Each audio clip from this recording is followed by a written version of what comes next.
There are a lot of resources which one can help and encourage one. When I first had the diagnosis of dementia and could still read, I can't any longer, I went to the library and I read every single book in the library on the subject. I sped read, so it was quite easy to read, which in fact I've been told is why I can't read now, because I'm back to reading like a child, one word at a time, and it's so boring I give up. But I read all the books, and the best ones are these. Contented Dementia by Oliver James is brilliant, and Still the Music Plays is very good about working out challenging behaviour. It's written by a psychologist whose job was always to help rest homes and care homes deal with residents that were causing life to be very challenging for the rest of the staff and inhabitants. If you're not a great reader and you want just one book, then I would recommend Dementia, Frank and Linda's Story by Lewis Morse. It's brilliant. It is a Christian book, and for me, my faith is very important. But I've given it to many people who have no faith, and none of them have been offended by it. So it is certainly a good book, and it actually quotes from the other good books that I have found. So one can learn about them from that particular book. There are some novels which are helpful.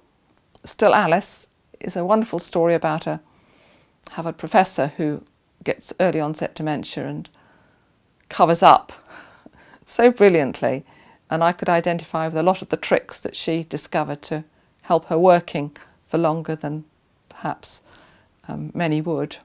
There's another novel called Keeper, which is very good and should be given to anyone who thinks, why can't people carry on looking after someone forever in their own home? That is not always helpful to think like that. And sometimes when people go into care homes, they actually get better, not because the care was not any good at home, but because pressures and subconscious stresses are relieved. But The Keeper is excellent. It has a lot of scientific and explanations of what's going on and why, and research and so on. So that's a good all-round book. The 36-Hour Day is a very comprehensive resource, as long as you look at it as a book to look things up in rather than read from cover to cover. And Inside Out is a helpful book written by a psychologist who had dementia, and he coped with life by writing essays or chapters of his book.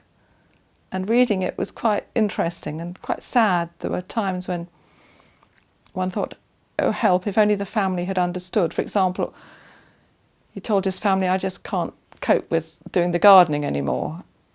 And the family said, well, we're not going to do it. But they didn't understand. He was saying, I want to still do it. I just need a bit of help to work out how to do it. I can't work it out anymore.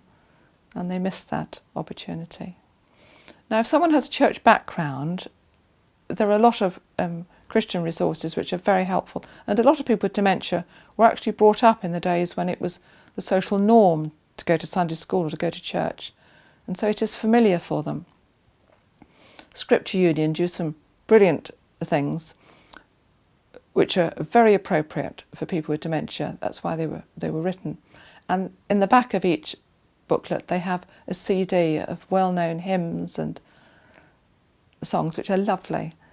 But remember that if someone is a Christian, they were probably brought up, if they're elderly, with the King James Bible, so reading a modern version to them isn't always familiar or helpful.